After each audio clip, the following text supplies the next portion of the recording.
Good evening friends. Kirosa nursing academy की online classes में आपका हार्दिक स्वागत है। आज हम कुछ वीडियो की इस अगली कड़ी में कुछ नए क्वेश्चन आंसर के साथ नए वीडियो के साथ आए हैं। तो आज का अपना फर्स्ट क्वेश्चन इस प्रकार रहेगा।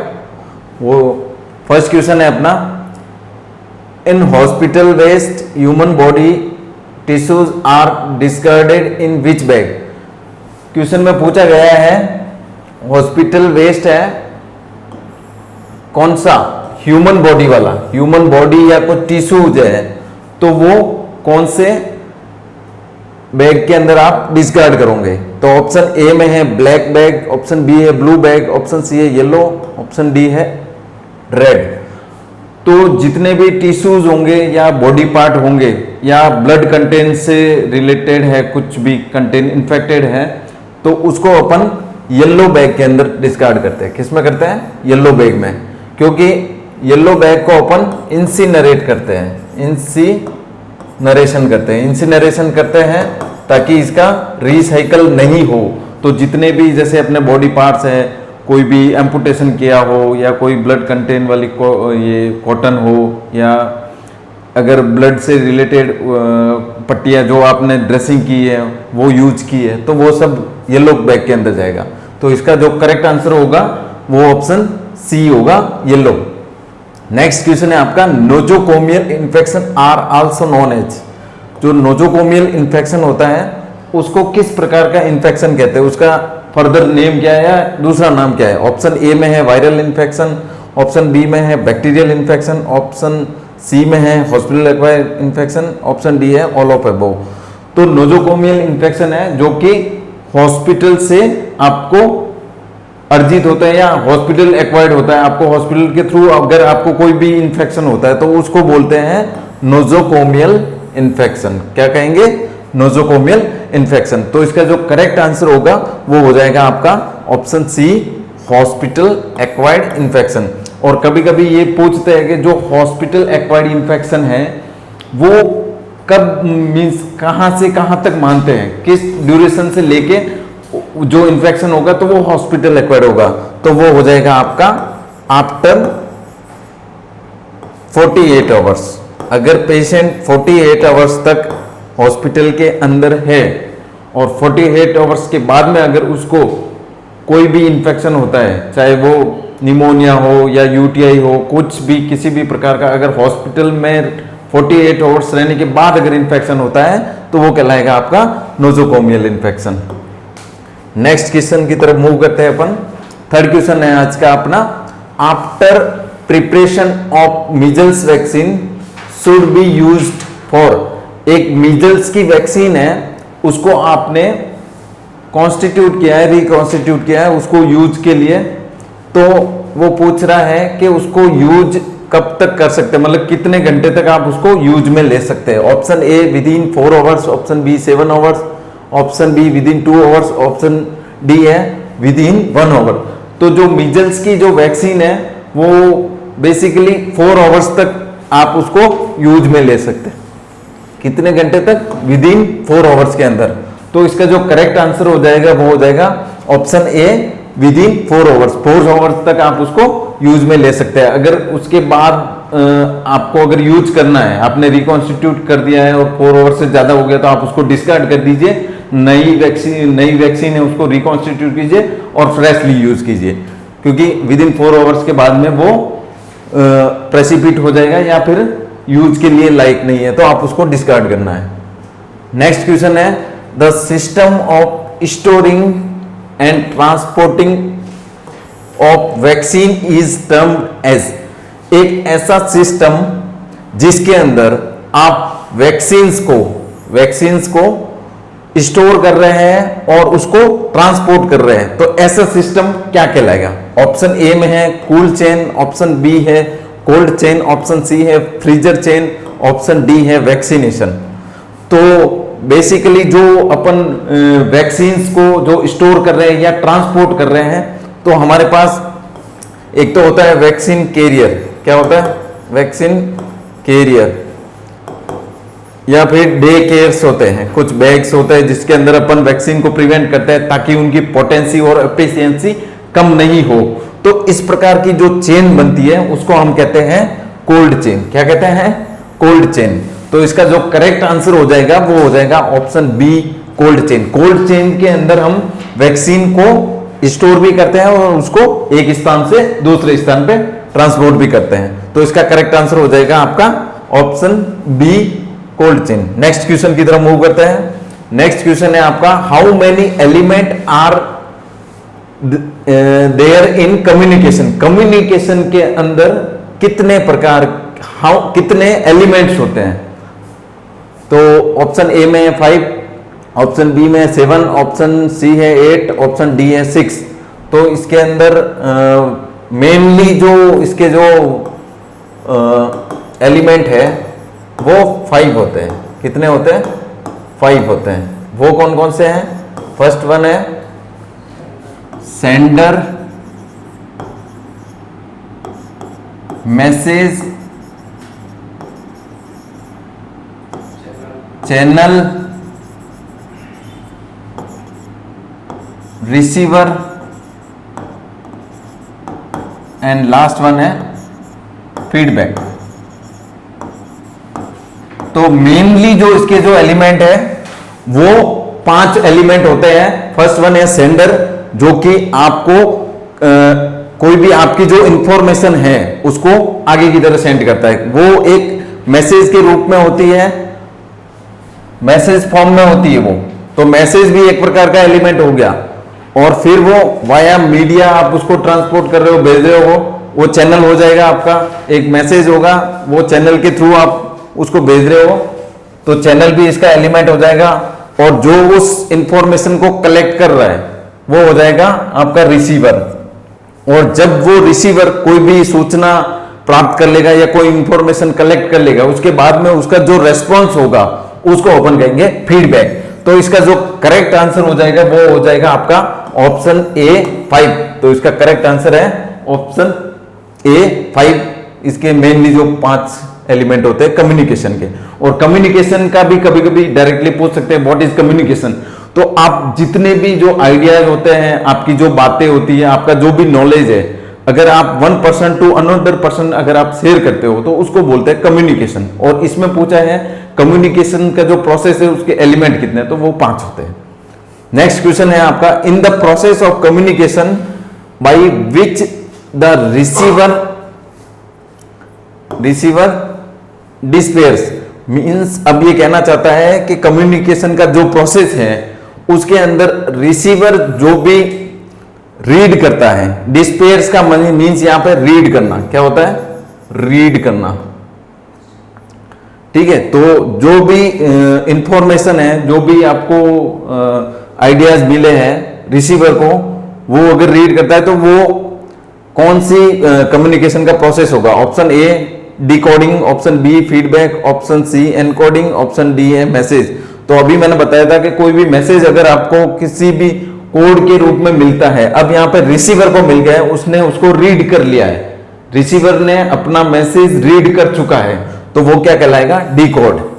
एनकोड कब होता? जब रिसीवर उसको रिसीव करता, ओनली उसको डिस्पर्स नहीं करता या उसको रीड नहीं करता, तो वो एनकोडिंग होता। यहां पे वो बोल रहा है कि डिस्पर्स कर लिया है, उसने रीड कर लिया है। दैट मीन्स उस आपका जो कम्युनिकेशन का जो प्रोसेस होगा वो हो जाएगा आंसर ए डिकोडिंग। क्या हो जाएगा? Option A decoding. Next question की तरफ मूव करते हैं अपन। नेक्स्ट का, communication process is influenced by except. Communication का जो प्रोसेस है वो किससे प्रभावित होता है? Bye accept. एक्सेप्ट मीन्स किसी एक चीज इन ऑप्शन में से ऐसी है जिसको छोड़ना है, बाकी सब इसको प्रभावित करेंगे। तो ऑप्शन ए है मोटिवेशन, ऑप्शन बी है एटीट्यूड, ऑप्शन सी है कल्चरल डिफरेंस, ऑप्शन डी है एंगर। तो इसमें बेसिकली क्या होता है? एटीट्यूड है आपका, पॉजिटिव और नेगेटिव एटीट्यूड है, वो कम्युनिकेशन प्रोसेस को इन्फ्लुएंस करेगा। अगर कल्चरल आपके डिफरेंस टाइप के हैं तो वो भी आपके कम्युनिकेशन प्रोसेस को इन्फ्लुएंस करेगा। एंगर हो आप तो भी कम्युनिकेशन प्रोसेस को इन्फ्लुएंस करोगे आप। लेकिन मोटिवेशन यहां पे आपके कम्युनिकेशन प्रोसेस को प्रभावित नहीं करेगा। तो option A is right answer motivation है, जो कि कम्युनिकेशन के प्रोसेस को इन्फ्लुएंस नहीं करेगा। तो option A is right answer. Next question है आपका, post pill amenorrhoea is treated by. Post pill amenorrhoea है, उसको किसके द्वारा ट्रीट करते हैं? Option A oestrogen, option B progesterone, option C clonidine, option D है क्लोमिफिन। तो इसका जो करेक्ट आंसर है वो हो जाएगा आपका ऑप्शन डी, क्लोमिफिन यूज करते हैं पोस्ट पील के अंदर। पोस्ट पील एमिनोरिया है, उसको ट्रीट करने के लिए क्लोमिफिन यूज करते हैं। नेक्स्ट क्वेश्चन की तरफ मूव करते हैं अपन। नेक्स्ट क्वेश्चन है आपका, ideally contraceptive for recently married couple. अगर रिसेंटली मैरिड कपल है तो उसके अंदर कौन सा आइडियली कॉन्ट्रासेप्टिव आप यूज करोगे, ये पूछा है क्वेश्चन के अंदर। ऑप्शन ए है आईयूसीडी, ऑप्शन बी है ओसीपी, ऑप्शन सी है जेली, ऑप्शन डी है कोइटस इंटरप्शन। तो जो मैरिड कपल है उनमें जो लेस मतलब इफेक्ट करता है, उनको प्रभावित करता है, तो वो ओसीपी उनके लिए सेफ होता है, इसीलिए ओरल कॉन्ट्रासेप्टिव्स यूज करते हैं मैरिड कपल के अंदर। ओरल कॉन्ट्रासेप्टिव्स आइडियली होते हैं, तो ऑप्शन बी करेक्ट हो जाएगा। नेक्स्ट क्वेश्चन है आपका, the best time of menstrual cycle for endometrial biopsy in infertility investigation. अगर किसी को इनफर्टिलिटी है और उसके अंदर अगर आपको एंडोमेट्रियम बायोप्सी लेनी है ड्यूरिंग मेंसेस के लिए बेस्ट टाइम पूछा है आपसे, तो ऑप्शन ए है आपका first day of menstruation, option B है 1 week of menstruation, option C है just near due to the date of next menstruation, option D है on the 15 day onset of the menses. तो जो भी इसका जो एंडोमेट्रियल अगर आपको बायोप्सी लेनी है तो उसके लिए जो बेस्ट टाइमिंग रहेगा वो हो जाएगा आपका option C, just near the date of next menstruation. जो भी आपका नियर डेट होगी, जो भी नेक्स्ट ड्यू डेट आएगी, उसके जो नियर बाई जो डेट होगी वो उसके लिए बेस्ट ऑप्शन है। तो ऑप्शन सी राइट आंसर है इसका। नेक्स्ट क्वेश्चन की तरफ मूव करते हैं अपन। नेक्स्ट क्वेश्चन है आपका 11 number, which of the following contraceptive can prevent transmission of STD.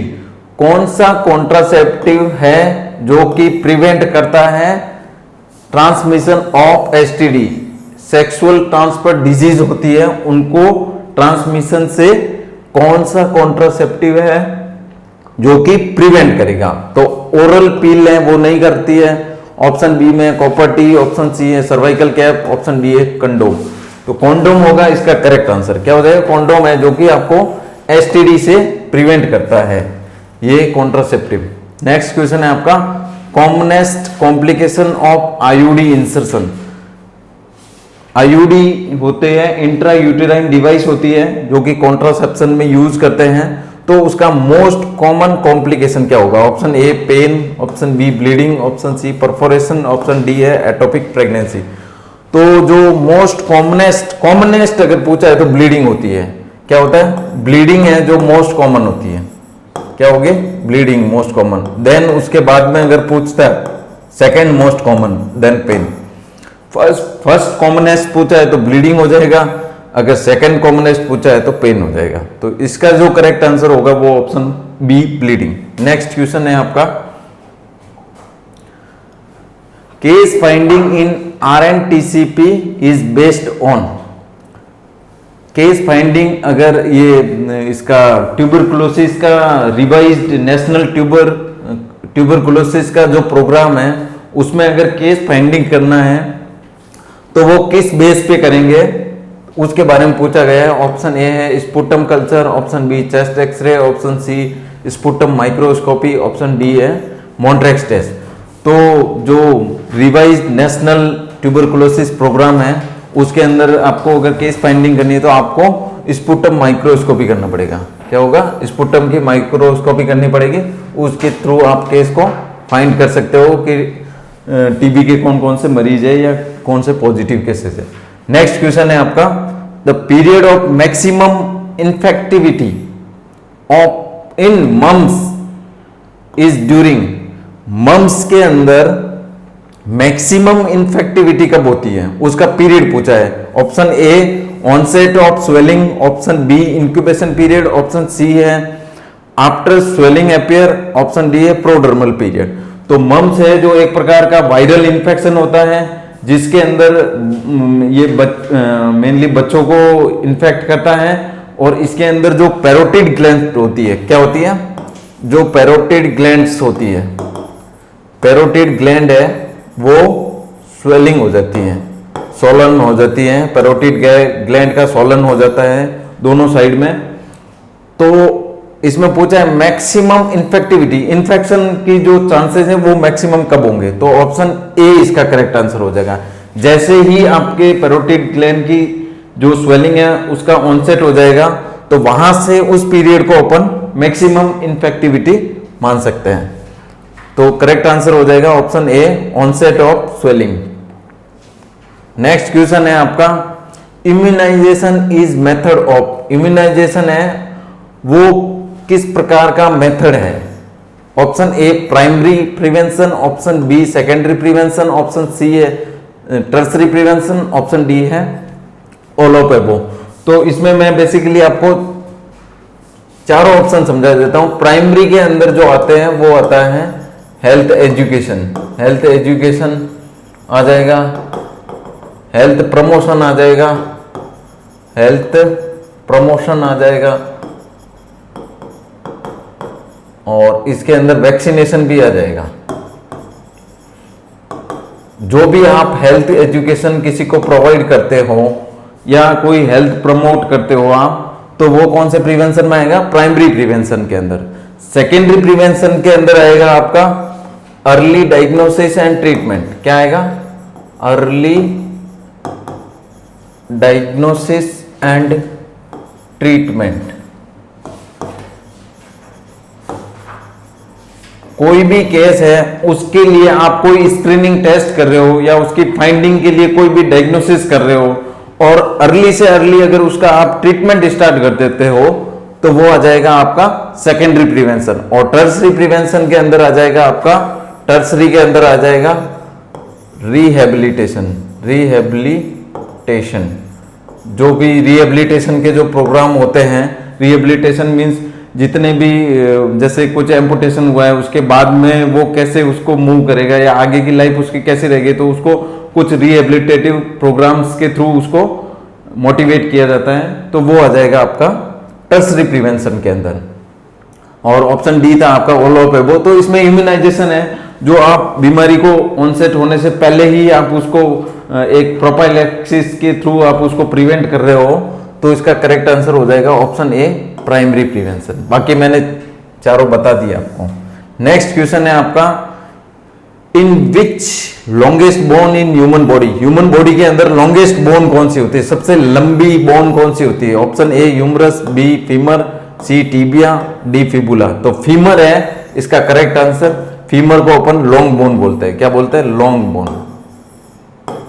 तो करेक्ट आंसर हो जाएगा फीमर। नेक्स्ट क्वेश्चन की तरफ मूव करते हैं।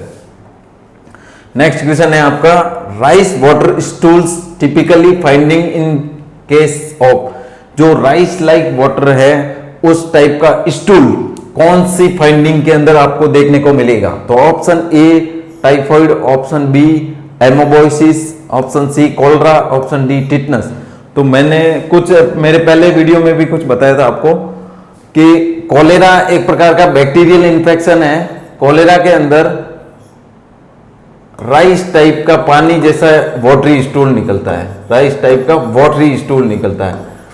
वो किसमें होगा, कोलेरा डिजीज के अंदर होगा, जो कि बैक्टीरियल इन्फेक्शन है। इसके जो बैक्टीरिया का नाम है वो है वाइबेरियो कोलेरी, और मैंने बताया था उसका शेप होता है कोमा शेप्ड होता है।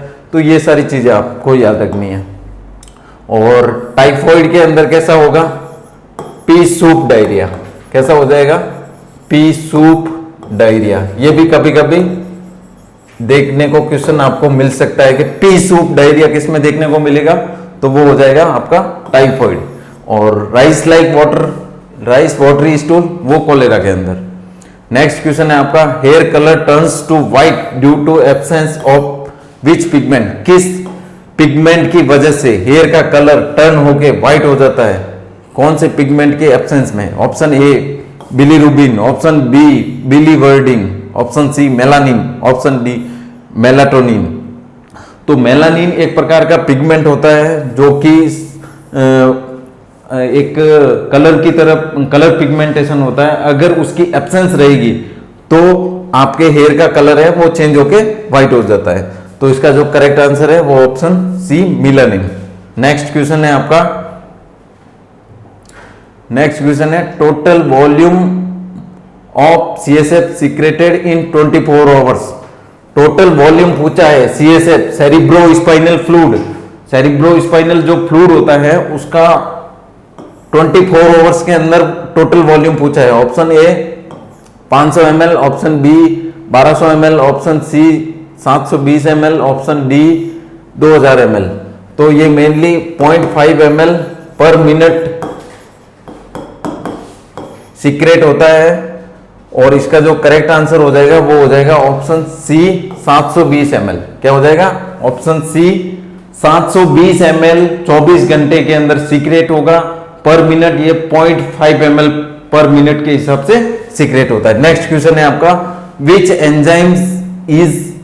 Enzyme immediately rise after MI. जो मायोकार्डियल इंफार्क्शन है वो होने के बाद इमीडिएटली कौन सा एंजाइम है जो राइज होता है? ऑप्शन ए है CPKMB, option B troponin, option C erythropoietin, option D ANP. तो जो मायोकार्डियल मसल्स है उसके अंदर वो जो एंजाइम्स होगा जैसे ही वो डिस्ट्रक्ट होगा तो ट्रोपोनिन, जिसको अपन ट्रोप आई के नाम से बोलते हैं, ट्रोप आई या ट्रोप टी, तो ये एंजाइम्स होते हैं, ये राइज हो जाएंगे। तो इसका जो करेक्ट आंसर है वो हो जाएगा ऑप्शन बी ट्रोपोनिन। क्या हो जाएगा? Option B troponin.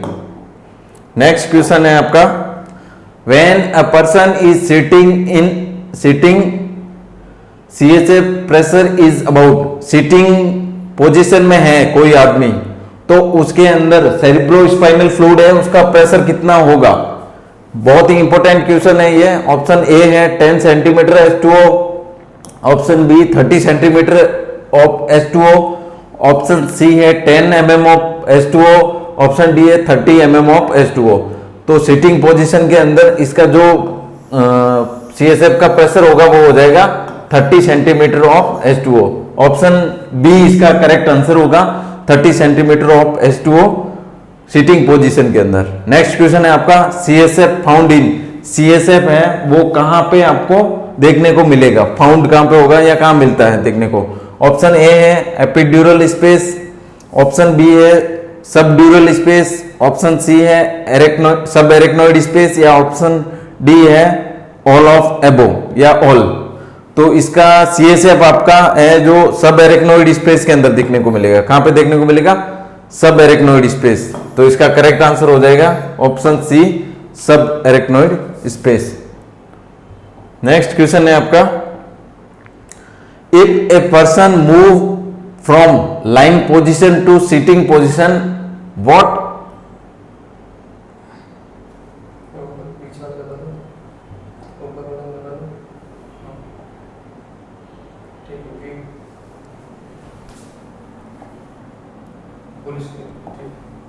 ठीक हो गया। नेक्स्ट करके 23 से चालू कर दो।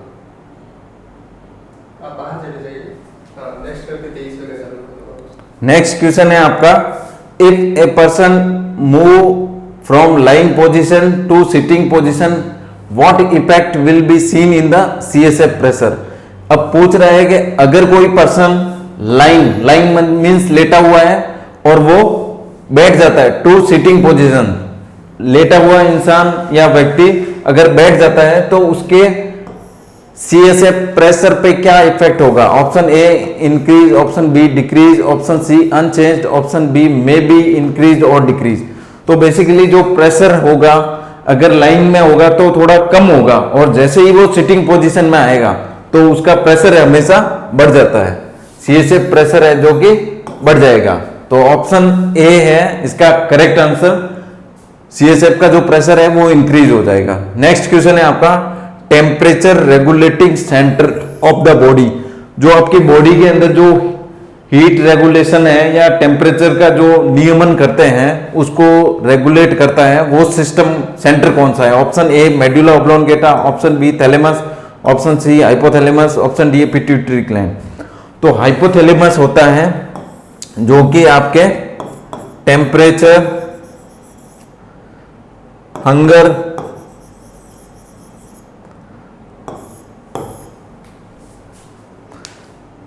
टेम्परेचर और हंगर सिस्टम को, ये हाइपोथैलेमस है जो कि इसको रेगुलेट करता है। तो ऑप्शन सी करेक्ट आंसर है, हाइपोथैलेमस है जो कि टेम्परेचर को रेगुलेट करता है। नेक्स्ट क्वेश्चन है आपका, when a plasma enter in the tissue is known as, जब प्लाज्मा एंटर होके टिश्यू के अंदर जाता है तो उसको क्या बोलते हैं? प्लाज्मा है जो कि एंटर होके टिश्यू के अंदर जाता है तो उस चीज को क्या बोलते हैं? A blood, option B lymph, option C capillary fluid, option D interstitial fluid. तो जब भी टिश्यू के बीच में अगर प्लाज्मा जाके इकट्ठा होता है तो उसको क्या कहेंगे अपन? Interstitial fluid. क्या बोलेंगे? Interstitial fluid. तो करेक्ट आंसर हो जाएगा आपका option D interstitial fluid. Next question है आपका, which of the following is related to visioning test. जो विजन के लिए जो टेस्ट करते हैं वो क्या कहलाता है, या इनमें से कौन सा उससे रिलेटेड है?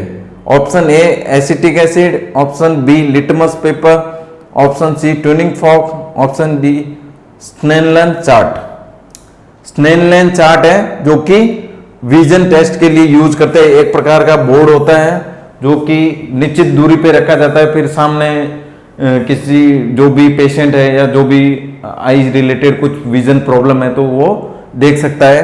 तो वो एक चार्ट होता है स्नेलन चार्ट, उसके थ्रू आप उसकी विजन को टेस्ट कर सकते हैं। तो इसका करेक्ट आंसर हो जाएगा आपका option D Snellen chart. Next question की तरफ मूव करते हैं अपन। नेक्स्ट क्वेश्चन है आपका, द नर्व या फिर which artery supply blood to head and neck. Head और नेक को ब्लड सप्लाई करने वाली आर्टरी का नाम क्या है? Option A carotid, option B coronary, option C mesenteric, option D intercostal artery. तो हेड और नेक को जो ब्लड सप्लाई करती है उस आर्टरी का नाम है कैरोटिड आर्टरी। कौन सी है? कैरोटिड आर्टरी है जो आपके हार्ट, हेड को और नेक को ब्लड सप्लाई करता है। और जो कोरोनरी आर्टरी है वो आपके हार्ट को ब्लड सप्लाई करती है। और जो मिजेंट्रिक आर्टरी है वो आपके इंटेस्टाइन को ब्लड सप्लाई करती है। और जो इंटरकोस्टल आर्टरी है वो आपके रिब्स को और जो भी आपका इंटरकोस्टल स्पेस है वो एरिया उनको ब्लड सप्लाई करती है। तो ये भी आपको साथ में याद रखना है।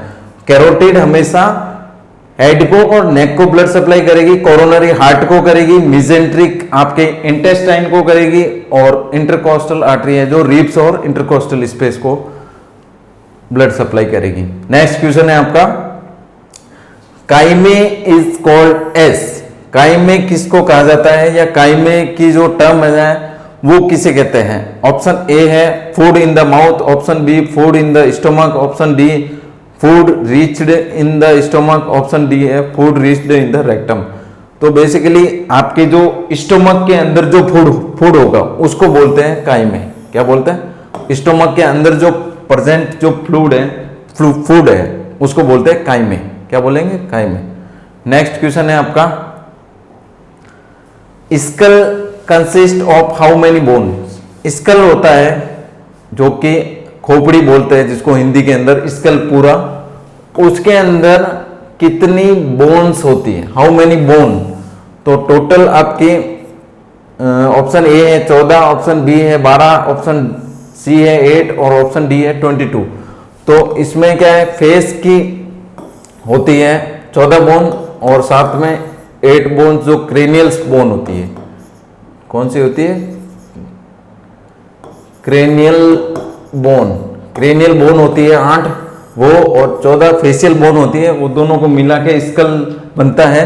तो इसका करेक्ट आंसर हो जाएगा ऑप्शन डी 22। 22 है इसका करेक्ट आंसर। नेक्स्ट क्वेश्चन है आपका T cell maturing. T cells होती है वो कहां पे मैच्योर होती है? Option A kidney, option B liver, option C spleen, option D आपका थाइमस है। तो टी सेल्स है वो थाइमस के अंदर मैच्योर होती है। कहां होती है? थाइमस के अंदर। और अगर यहां पे अगर आपको क्वेश्चन पूछता है कि बी सेल कहां मैच्योर होती है, कहां पे?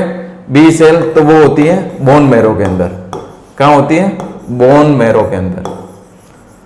ये क्वेश्चन यहां दो क्वेश्चन बनते हैं। टी सेल का पूछ रहा है तो थाइमस हो जाएगा, बी सेल का पूछ रहा है तो बोन मैरो हो जाएगा। यहां से एक मैं ट्रिक्स भी बता देता हूं याद रखने की कि T for T, thymus, thymus का टी है और टी का भी, टी सेल का भी टी लेना है। और यहां पे बी सेल के अंदर बी है और यहां बोन मैरो का भी बी है। तो ऐसे आपको कभी भूलना नहीं है। अगर क्वेश्चन में बी सेल आता है तो आंसर हो जाएगा बोन मैरो और टी सेल आता है तो थाइमस हो जाएगा। तो ये आपको ट्रिक्स मैंने बताई है वो आप यूज कर सकते हो। लास्ट क्वेश्चन है इस वीडियो का, वो इस प्रकार है, each community development block should have.